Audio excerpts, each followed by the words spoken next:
नमस्कार विद्यार्थी मित्रों, केम छो? मजामा? हूँ इनेन बाड़जा 11 साइंस भौतिक विज्ञान प्रकरण नंबर 7 कणों तंत्र अने चाकगति। आ 7मा लेक्चरनी अंदर आपणे हवे लास्ट लेक्चरनी वात करी के छठा लेक्चरमां आपणे एन कणोना बनेला तंत्रनी द्रव्यमान केंद्रनी गति, आ द्रव्यमान केंद्रनी गति परथी आपणे वात करी के एनो वेग केटलो होय।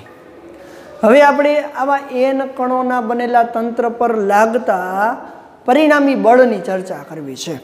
એટલે કે એન કણોના બનેલા તંત્ર પર લાગતા પરિણામી બળનું સૂત્ર। પરિણામી બળ એટલા માટે શબ્દ વાપરું છું કે આના પછીના પ્રશ્નમાં આપણે વાત કરશું કે પરિણામી બળ બે પ્રકારના હોઈ શકે, બાહ્ય બળ અને આંતરિક બળ। તો અહીંયા આપણો આજનો આપેલો પ્રશ્ન 7મા લેક્ચરની અંદર एन कणोना बनेला तंत्र पर लागता परिणामी बळनुं सूत्र।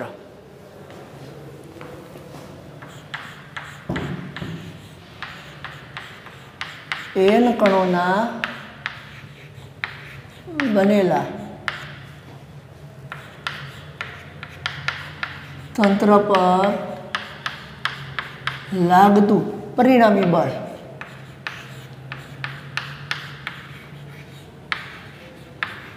एन कणोना बनेला तंत्र पर लागतुं परिणामी बळ। प्रश्न तमने 2 मार्क्सनी अंदर पूछवो होय तो एन कणोना बनेला तंत्रना वेगनुं सूत्र लखी अने एना प्रवेगनुं सूत्र तारवो, एवुं केवुं होय तो पण कही शकाय।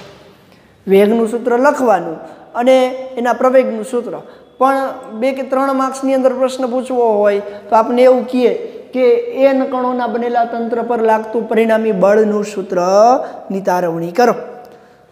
तो अहीं आपणे वेगथी ज शरूआत करवी पड़शे, नहींतर पाछो पहले स्थान सदिश ल्यो अने एनुं समयनी सापेक्षे एकवार विकलन करो अने ए तंत्रनो वेग सदिश आपे द्रव्यमान केंद्रना तंत्रनो अने पछी एनुं बीजी वार विकलन करता आपने शुं मळे तो के एनो प्रवेग सदिश मळे।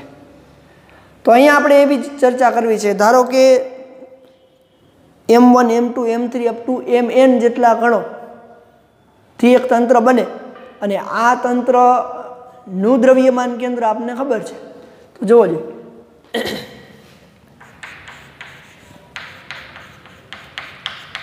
એન કણોના બનેલા તંત્રનું દ્રવ્યમાન કેન્દ્ર શું છે તો જોજો છેક સુધી આપણે આ સૂત્રનો તો ઉપયોગ કરીએ છીએ। દ્રવ્યમાન કેન્દ્ર R = M1 R1 वत्ता M2 R2 plus up two plus Mn Rn ना छेद में कैपिटल M એટલે કુલ દળ। આ સમીકરણને હું સમીકરણ નંબર 1 આપી દઉં તો સમીકરણ 1 નું સમયની સાપેક્ષે વિકલન લાસ્ટ લેક્ચરની અંદર વાત કરી શું આપે છે? समीकरण 1 નું સમયની સાપેક્ષે વિકલન આપણને શું આપે છે? પ્રવેગ વેગ આપે છે। તો સમીકરણ 1 નું સમયની સાપેક્ષે વિકલન કરું તો શું મળશે?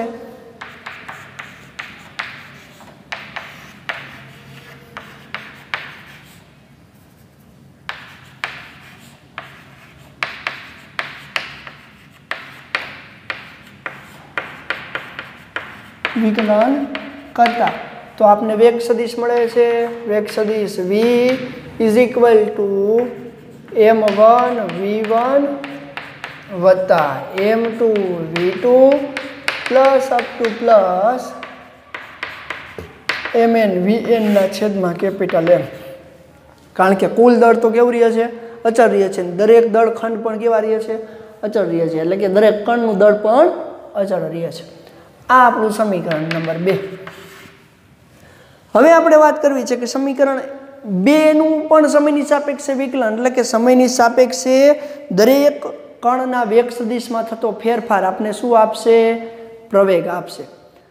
શું આપે? પ્રવેગ।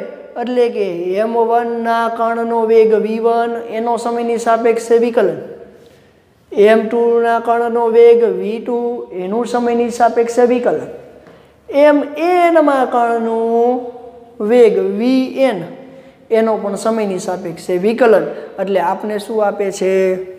દરેક કણના વેગનું સમયની સાપેક્ષે થતો ફેરફાર આખા n કણોના દ્રવ્યમાન કેન્દ્રનો વેગ સદિશ. રેડી? તો અહીંયા જુઓ જોઈએ સમીકરણ 2 નું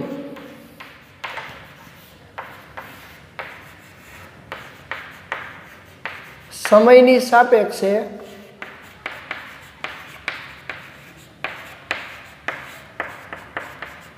વિકલન કરતા, હાલો સમીકરણ 2 નું સમયની સાપેક્ષે વિકલન કરું તો અહીંયા મળે dv/dt is equal to m1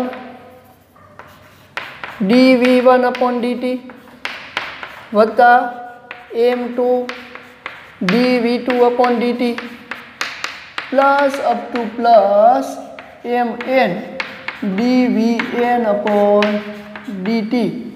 ના છેદમાં કેપિટલ M. એટલે કે દરેક દળખંડનું વિકલન તો કે અહીં dv1/dt is equal to a1 એટલે કે પ્રથમ કણનો પ્રવેગ, dv2/dt is equal to a2 up to dvn/dt is equal to an. તો સમીકરણમાં તમે એની કિંમત મૂકો માટે dv/dt એટલે કે આપેલ દ્રવ્યમાન કેન્દ્રનો પ્રવેગ જેને હું કેપિટલ A વડે દર્શાવ તો શું થશે? કેપિટલ A બરાબર m1 dv/dt એટલે a1 તો m1 a1 વત્તા m2 a2 plus up to plus mn an ના છેદમાં કેપિટલ M. તો આપેલ આ સૂત્રને શું કહેવાય? n કણોના બનેલા તંત્રના દ્રવ્યમાન કેન્દ્રનો પ્રવેગ. તો સમીકરણ નંબર 3. તો સમીકરણ 3 શું દર્શાવે? સમીકરણ 3 એ n કણોના બનેલા તંત્રના દ્રવ્યમાન કેન્દ્રનો પ્રવેગ. n કણોના બનેલા તંત્રના દ્રવ્યમાન કેન્દ્રનો પ્રવેગ આપે. હવે આપણો પ્રશ્ન શું છે જુઓ, n કણોના બનેલા તંત્ર પર લાગતું પરિણામી બળ. પરિણામી બળ એટલે દરેક કણ પર લાગતા બળનો કુલ સરવાળો. તો યાદ કરો ન્યૂટનના ગતિના બીજા નિયમ પ્રમાણે શું કહે છે? તો કે ન્યૂટનની ગતિનો આમ તો બીજો નિયમ એવો છે કે એના રેખીય વેગમાનમાં સમયની સાપેક્ષે રેખીય વેગમાનમાં થતો ફેરફાર એના પદાર્થ પર લાગતા કુલ બળ જેટલો હોય. Chapter number 5. તો અહીંયા આપણે લખી શકીએ કે ન્યૂટનના ગતિના બીજા નિયમ પ્રમાણે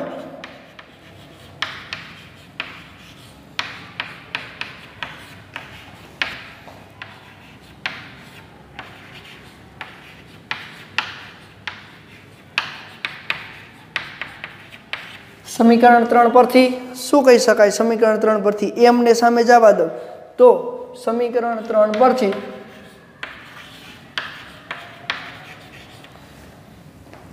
કુલ બળ પદાર્થના તંત્રનું કુલ બળ F બરાબર m × a લખી શકાય.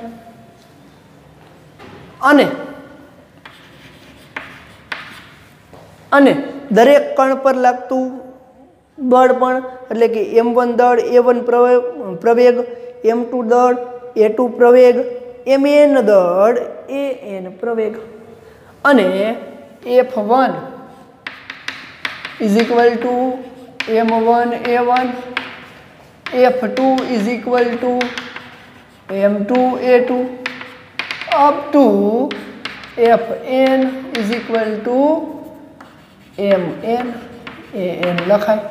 માટે પરિણામી બળ આથી પરિણામી બળ F બરાબર F1 વત્તા F2 વત્તા F3 plus up to plus Fn થાય, એટલે કે પરિણામી બળ Fn. તો n કણોના બનેલા તંત્રનું પરિણામી બળ F કેટલું હોય? તો કે દરેક કણ પર લાગતા બળના સદિશ સરવાળા જેટલું મળે છે. તો અહીંયા લખી શકાય, આથી n કણોના બનેલા તંત્ર પર લાગતું પરિણામી બળ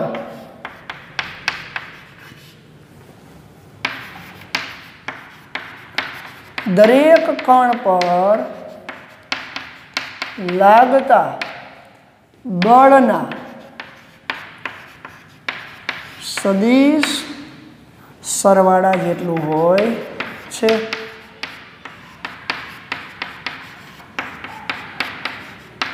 એટલે કે n કણોનું બનેલું તંત્ર, એના પર લાગતું કુલ બળ F, પરિણામી બળ F એ દરેક કણ પર લાગતા બળના સદિશ સરવાળા જેટલું હોય છે. એટલે કે F = F1 વત્તા F2 વત્તા F3 plus up to plus Fn વડે આપણે એને દર્શાવી શકાય છે.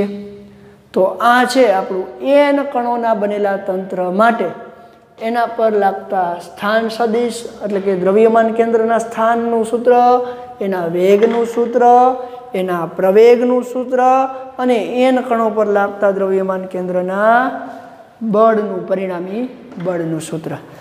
ચાલો જોઈ લેજો અને સ્ક્રીનશોટ પાડી લેજો.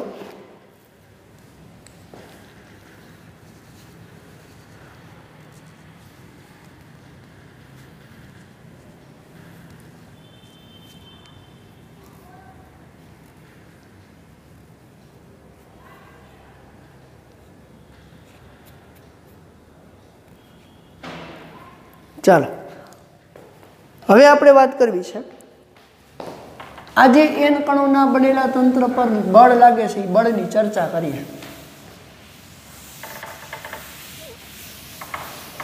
એટલે કે એ n કણોના બનેલું તંત્ર છે એના પર માત્ર બાહ્ય બળ જ અસર કરે છે, આંતરિક બળ સાથે એને કોઈ સંબંધ નથી.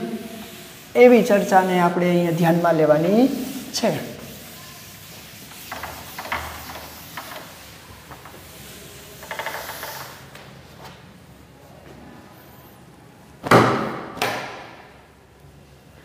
ચાલો તો અહીંયા આપણે વાત કરી કે n કણોના તંત્ર પર લાગતા પરિણામી બળનું સૂત્ર, પણ એ બળ એ માત્ર બાહ્ય બળ છે કે એ કણો એકબીજા ઉપર આંતરિક બળો પણ લગાડે છે દ્રવ્યમાન પર આધારિત ગુરુત્વાકર્ષણના નિયમ પ્રમાણે? તો એ બળને પણ અહીંયા ધ્યાનમાં લેવા પડે. પણ આપણે એ જ પ્રશ્નની ચર્ચા અહીંયા કરવી છે. તો જોવો જોઈએ, તો અહીંયા આપણે વાત કરવી છે n કણોના બનેલા તંત્ર પર લાગતા બળની અસર.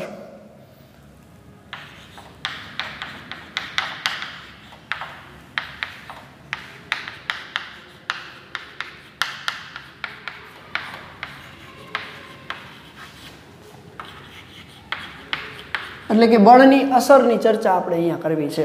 એટલે કે એના પર બળ લાગે છે તો એ બળ છે એ કેટલા પ્રકારના કેવા પ્રકારના બળો છે? તો હમણાં આપણે બળનું સૂત્ર લખ્યું કે n કણોના બનેલા તંત્ર પર લાગતા બળનું સૂત્ર F બરાબર F1 વત્તા F2 વત્તા F3 plus up to plus Fn. તો આ n જેટલા કણોના બનેલા તંત્રના દરેક કણ પર લાગતું પરિણામી બળ, એટલે કે દરેક કણ પર લાગતા બળના સદિશ સરવાળા જેટલું હોય. તો કે અહીં કહી શકાય કે અહીં પરિણામી બળ એ માત્ર એક કણ પર લાગતા બળનું નથી, માત્ર એક કણ પર લાગતું બળ નથી, પરંતુ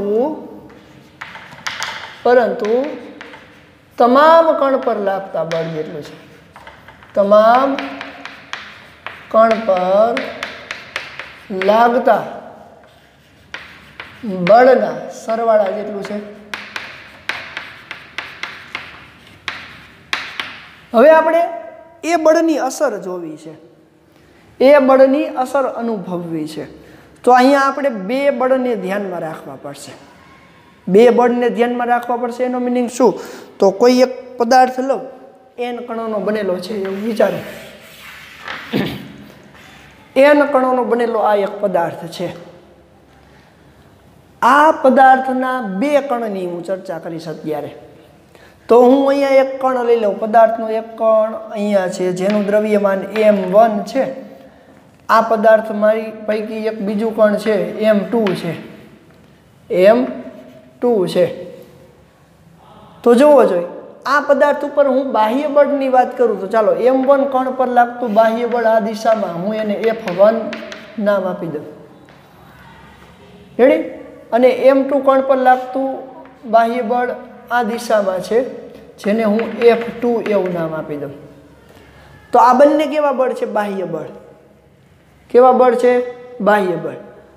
હવે m1 m2 ઉપર બળ લગાડશે, શું કામ? તો આપને ખબર છે ગુરુત્વાકર્ષણનો નિયમ શું કહે છે? દરેક કણ એકબીજા ઉપર ગુરુત્વાકર્ષી બળ લગાડે। m1 m2 પર આ દિશામાં એટલે કે પોતાની તરફ કયું બળ લગાડશે? એટલે કે m1 ના કારણે m2 પર લાગતું બળ, 1 ના કારણે 2 પર લાગતું બળ F1 2। આ આંતરિક બળ થયું। આંતરિક બળ એટલે બંને કણ વચ્ચે લાગતું બળ, એટલે કે 1 વડે 2 પર લાગતું બળ આ દિશામાં। તો સામે 2 વડે 1 પર લાગતું બળ પણ હશે, 2 વડે 1 પર લાગતું બળ એ આ દિશામાં હોય, એટલે કે આ બંને બળો કેવા છે? આંતરિક બળો છે। તો આને આંતરિક બળ સાથે આપણે સાંકળવાના છે। તો જોવો જોઈએ જેટલું 1 2 ઉપર બળ લગાડશે એટલું જ 2 1 ઉપર બળ લગાડશે ન્યૂટનના ગતિના ત્રીજા નિયમ પ્રમાણે। ન્યૂટનના ગતિના ત્રીજા નિયમ પ્રમાણે m1 દળ m2 પર જેટલું બળ લગાડશે ગુરુત્વાકર્ષી બળ એટલું જ m2 દ્રવ્યમાન ધરાવતું કણ m1 પર લગાડે।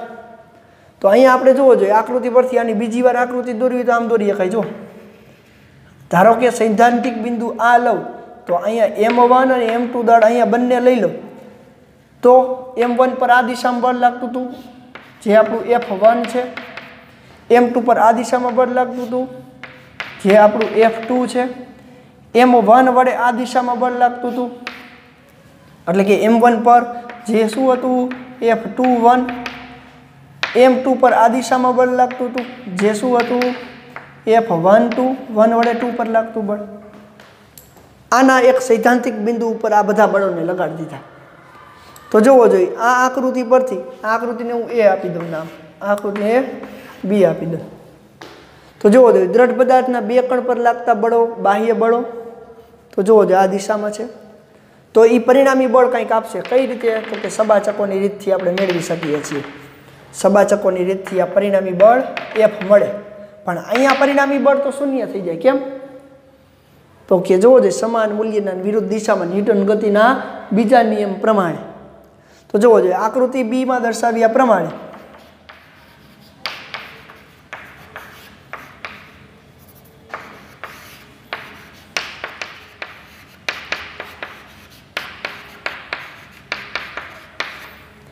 દ્રઢ પદાર્થના કણ પર લાગતા બે બળો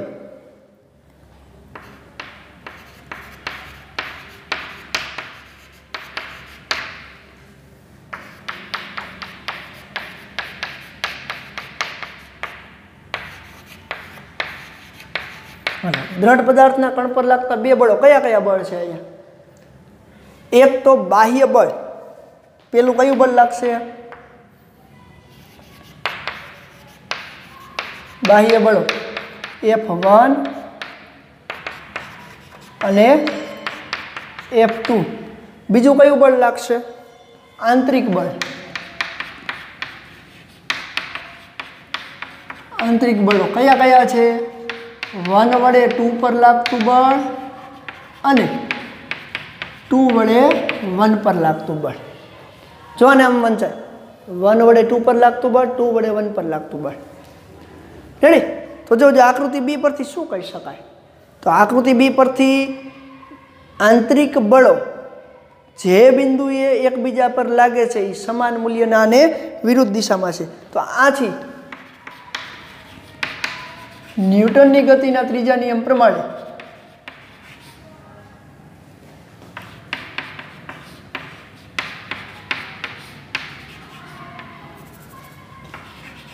ત્રીજા નિયમ પ્રમાણે દરેક કણ એકબીજા પર લગાડે છે આંતરિક બળો. અહીંયા 2 કણની વાત કરી તો આથી ન્યૂટનની ગતિના ત્રીજા નિયમ પ્રમાણે 1 વડે 2 પર લાગતું બળ ઇઝ ઇક્વલ ટુ માઇનસ 2 વડે 1 પર લાગતું બળ. આ બાજુ આવી જાય શું લખી શકાય? F21 વત્તા F12 બરાબર 0. એટલે કે પરિણામી બળ શું થઈ જાય? શૂન્ય. એટલે કે આંતરિક બળ ઇન્ટરનલ ફોર્સ માટે સમેશન અથવા તો F ઇન્ટરનલ INT વડે દર્શાવ ઇઝ ઇક્વલ ટુ 0. એટલે કે દ્રઢ પદાર્થના દરેક કણ એકબીજા ઉપર બળ લગાડશે પણ સમાન મૂલ્યના અને વિરુદ્ધ દિશામાં લગાડશે એટલે આંતરિક બળ શું થઈ જાય? શૂન્ય. તો માત્ર ને માત્ર કયું બળ હાજર રહે? બાહ્ય બળ. માત્ર ને માત્ર બાહ્ય બળ જ હાજર રહે છે. આથી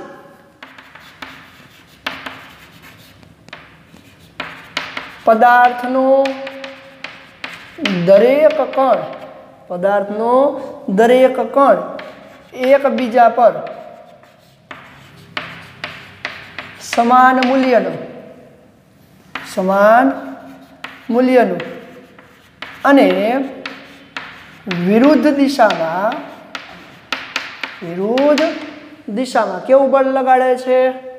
વિરુદ્ધ દિશામાં અને સમાન મૂલ્યનું વિરુદ્ધ દિશામાં બળ લગાડે. આથી આંતરિક બળ શૂન્ય થાય.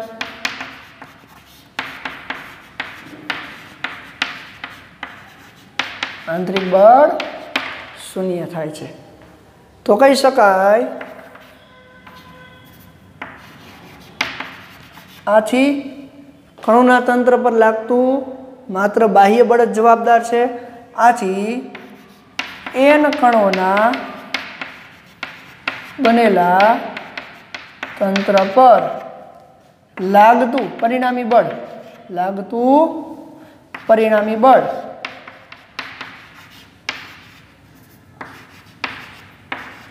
એ માત્ર કયું છે? બાહ્ય બળ છે. એટલે કે F ની જગ્યાએ હવે તમે શું લખી શકો? F એક્સટર્નલ ફોર્સ એટલે બાહ્ય force is equal to F1 વત્તા F2 વત્તા plus up to plus Fn. એટલે કે એના પર લાગતું બાહ્ય બળ F1 વત્તા F2 વત્તા plus up to plus Fn જેટલું હોય. એટલે કે એમાં આંતરિક બળો કોઈ ભાગ ભજવતા નથી. એટલે કે n કણોના બનેલા તંત્ર પર લાગતા આ તમામે તમામ બળોનો કુલ સરવાળો એ માત્ર ને માત્ર કયો છે? બાહ્ય બળનો. એટલે કે અહીંયા આંતરિક બળ કોઈ ભાગ ભજવતું નથી. એટલે કે પરિણામી આંતરિક બળ પરિણામી સરવાળો નાબૂદ થઈ જાય છે, શૂન્ય થઈ જાય છે. તો અહીંયા માત્ર ને માત્ર આપણે કેવા બળની ચર્ચા કરવાની થશે? તો કે આંતરિક બળને શૂન્ય રાખી અને બાહ્ય બળ જ ધ્યાનમાં લેવાનું છે. તો આગળના તમામ પોર્શનમાં હવે હું F એક્સટર્નલ લખું કે ન લખું? સમજવાનું શું છે? F જ સમજવાનું છે. રેડી? એટલા માટે આપણે અહીંયા બાહ્ય બળને કેવું કહીએ છીએ? તો કે બાહ્ય બળ જ એટલે પરિણામી બળને બાહ્ય બળ સ્વરૂપે જ સ્વીકારીને આગળ વધવાનું છે. ટેક્સ્ટ બુકની અંદર એક મસ્ત ઉદાહરણ પણ આપણને આપ્યું છે. શું કીધું છે જુઓ, આવી આકૃતિ આપણને આપી છે કે એક પરવલય આકારે કોઈ એક બોમ્બને ફેંકવામાં આવે, પરવલય આકારે કોઈ એક બોમ્બને ફેંકવામાં આવે અને ત્યાંથી વિસ્ફોટ થાય, આંતરિક બળોના કારણે વિસ્ફોટ થાય તો એક કણ આ બાજુ જાય છે, એક કણ આમ જાય છે અને એક કણ દ્રવ્યમાન કેન્દ્ર સાથે આગળ વધે છે આમ. ચાલો, તો એને દ્રવ્યમાન કેન્દ્રમાં કોઈ ફેરફાર થાય તો કે ના. કેમ? તો કે દ્રવ્યમાન કેન્દ્રની ગતિ તો એની મૂળ દિશામાં જ રહેશે. દ્રવ્યમાન કેન્દ્રની ગતિ તો એની મૂળ દિશામાં, એટલે કે દ્રવ્યમાન કેન્દ્રની ગતિ પહેલાં આ જ દિશામાં હતી, હવે આ જ દિશામાં રહેશે. માત્ર ને માત્ર આંતરિક બળોના કારણે, માત્ર ને માત્ર રાસાયણિક ફેરફારના કારણે, પરમાણુ ફેરફારના કારણે જ એ વિસ્ફોટ થતાં એના તમામે તમામ કણો છૂટા પડે છે. તમામે તમામ કણો ત્યાંથી છૂટા પડવાથી શું આપે છે?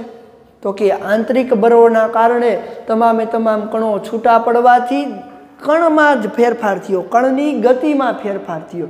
પણ દ્રવ્યમાન કેન્દ્ર, પરિણામી બળ લાગતા એનું દ્રવ્યમાન કેન્દ્ર તો એ જ દિશામાં આગળ વધે છે.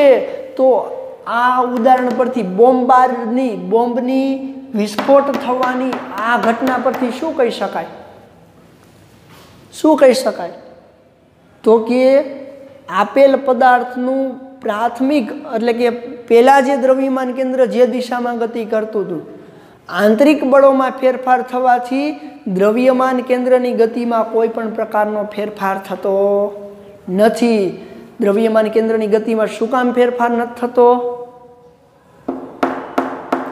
ઇન્ટરનલ ફોર્સ, આંતરિક બળ શૂન્ય છે, પરિણામી આંતરિક બળ શૂન્ય છે.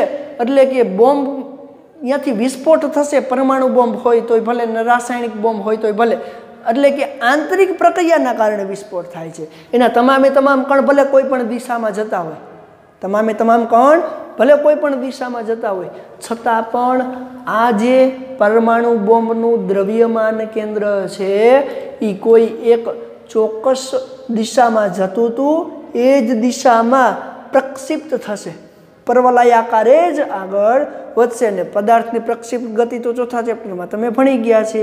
પરવલયાકારે અહીંયા મહત્તમ બિંદુએ કેટલો વેગ હોય અને કેટલી ઊંચાઈ હોય અને અહીંયા શું હોય, અહીંયા એની અવધિ કેટલી હોય ને આ બધી વસ્તુ તમે ભણી ગયા છો. પણ અહીંયા માત્ર ને માત્ર વાત કરીએ છીએ કે એન કણોના બનેલા તંત્રની બળની અસર એ માત્ર બાહ્ય બળની જ પરિણામી સરવાળાની, આંતરિક બળ શૂન્ય થાય છે. આ એનું એક ચોક્કસ ઉદાહરણ છે. તો કે બોમ્બાર્ડ સમયે પરિણામી બળ, એટલે કે દ્રવ્યમાન કેન્દ્ર આમ સીધું નીચે નથી પડી જતું કે આમ ઉપર નથી જતું રહેતું, એટલે કે તમામ કણો ભલે ગમે એમ દિશામાં વિખેરી જાય, છતાં પણ દ્રવ્યમાન કેન્દ્ર તો એની મૂળ દિશામાં જ આગળ વધે છે. તો આ પણ એક ખૂબ જ અગત્યની બાબત કહેવાય કે અત્યારે આપણે વાત કરીએ છીએ કે આંતરિક બળો, એના પર એકબીજા પર લાગતા આંતરિક બળોનો પરિણામી સરવાળો શૂન્ય થઈ જાય છે. રેડી? ચાલો સ્ક્રીનશોટ લઈ લેજો જેથી લખવામાં સરળતા પડે.